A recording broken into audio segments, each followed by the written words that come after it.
Hey everyone, welcome back to the channel. Software Engineer K here, and today we've got some pretty cool stuff to go through. We had the drop with the serial killer, so I just want to share my success with that, and just wanted to share a couple of cool videos slash pictures I took.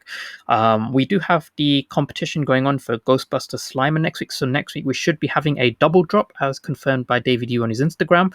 So Ghostbusters will have the Slimer, and we'll have our usual other drop as well. I do have a little bit of speculation where it could be. And I did also just want to share a quick update with regards to the AMA that we had last night. So I just wanted to share with you guys a couple of the key takeaways, specifically one that really stood out to me that I haven't really heard many other people talk about. And I find is probably one of the most important things to, acknowledge as well. So firstly, I did want to share this update. So there is the competition.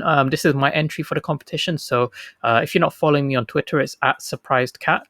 And yeah, this is basically my entry. So it was initially you had to have a Ghostbusters collectible to participate, but obviously that excluded a lot of people. Shout out to Rafhawk, who actually sent me his Stay Puffed Man to borrow, so I could take some AR pictures. But I think I'm going to go with this as my entry, so I'll be sending that back to you, Raf. But thank you so much for taking into consideration my lack of a Ghostbusters collectible. So yeah, I'll send that back. And yeah, so feel free to drop a comment, drop a like. Hopefully I get a Slimer out of this. If not, at least I found it funny to make. Shout out if you know what the white gloves are about as well. And now the AMA. So there were a couple of key points that were covered. So a couple of those. Firstly was Ecomi 1. So Ecomi 1 was a product that they had as part of Ecomi. A lot of people were speculating that the new digital product could be related to Ecomi 1. Now I asked Dan and Dave about this, and Dan said that it was one of their kind of early projects, and it was essentially abandoned just because it didn't quite fit in with the regulatory aspect. And at the time when they launched it, the crypto market was dipping, so they wanted to kind of just concentrate on their most successful aspects of the project, which in that case was the VeVe app.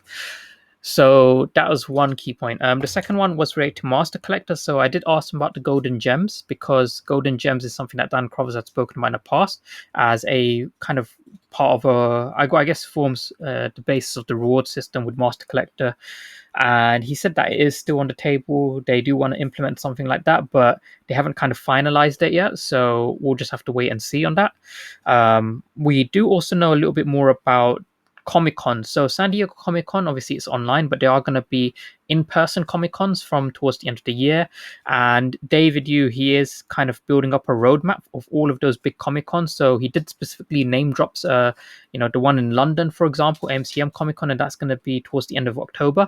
And I live in London, so I think that's going to be pretty cool if David Yu or some people from Ecomi kind of turn up to that, because it is planned to be an in-person one. And on top of that, we did also have another update with regards to sports. So he specified that NFLPA is something that they're working on, but they also have other sports brands that they will be rolling out eventually.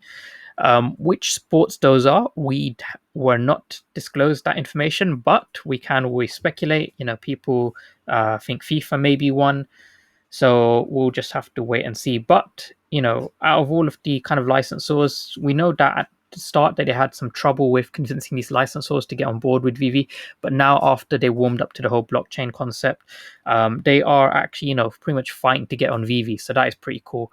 And the last point that I found was the most important point to myself was, again, I always go on about regulations. This is just something that I wanted to share with you guys, something from Dan Crothers. Well, no, like I just said before, we have to be very careful around current regulations. If we're giving out dividends or anything like that to OMI holders, that might start to classify us as a security. So we have to be very, very careful on that front. I understand. Also, okay, so that I think is really, really important to take into consideration, because anyone who's following the XRP lawsuit would know this. XRP fought quite hard to prove that, XRP holders, their gains were not directly tied to the gains or success of the company. If so, if you have a reasonable expectation that your tokens will increase in value based off the success of the company, that could classify it as a security, and they don't want to kind of give out, profit or dividends from the company. There are kind of loopholes. What you could do is give out in-game apps and give those in-game app rewards, and have those rewards denominated as a zero monetary value, but on the secondary market where it's then outside of Ecomi's hands, those rewards may have some value. But obviously, because it's a secondary market, it's outside of their jurisdiction, so they're no longer liable for any kind of potential securities offering. So that's really, really important, because although XRP, I think, will win the lawsuit, there have been cases where crypto-based companies, have lost against the SEC for similar things. Check up the case with the Kin token, and there are a lot of projects out there right now. I call them meme coins or shit coins, that are literally you hold the coin and they give you more of the coins. Those projects are breaking all sorts of regulations, so they're going to get shut down, no doubt about it. And anyone invested in them, well, they can pretty much say goodbye to their investment. But this is why I'm long-term bullish on Ecomi, because capital will flow out of these projects that are going to get destroyed by regulation, and it will flow into legitimate projects like Ecomi.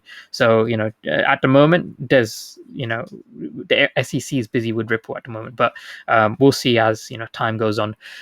So what I did also want to share is I have an update with my vote now. So we had the drop. I managed to get the count.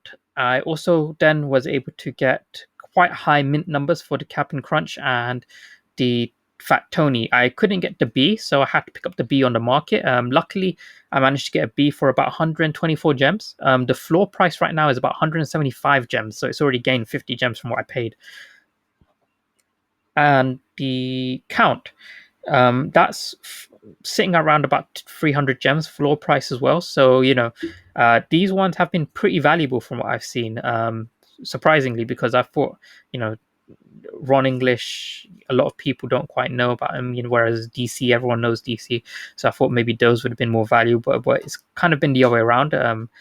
So I think that's pretty cool. I do need to kind of reorganize my vote, but it is getting pre-packed now, and I do really want to collect every single collectible for season 2, because I obviously couldn't get everything from season 1. I joined around about when the Ultraman drop happened, just a little bit before that. So I'm looking forward to what's coming this week.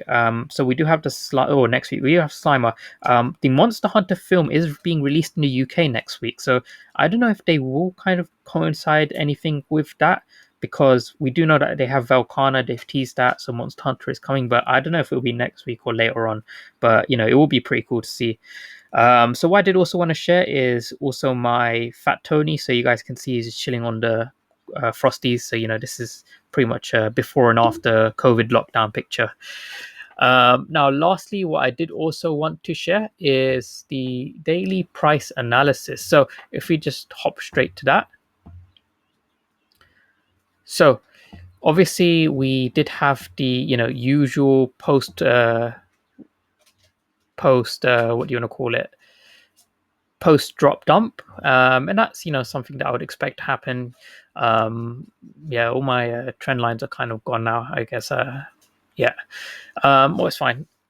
What I think is going to happen now is, okay, I had to zoom out and it's come back. Okay, so we did hit this point of intersection here. We dumped and we broke, we retested, and we're just kind of bouncing along this area of support on the downtrend. But I believe as soon as we get one piece of good news, we will break this this trend line here.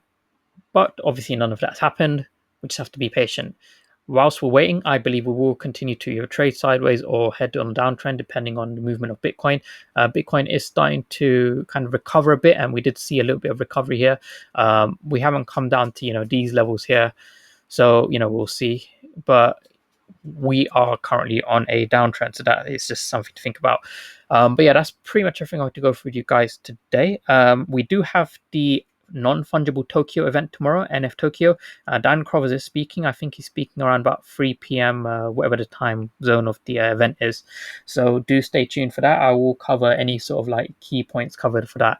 But yeah, thanks so much for watching, guys. Please do like and subscribe to support the content. I'll keep you guys updated with anything else I find out, and I'll see you guys in the next video. See ya.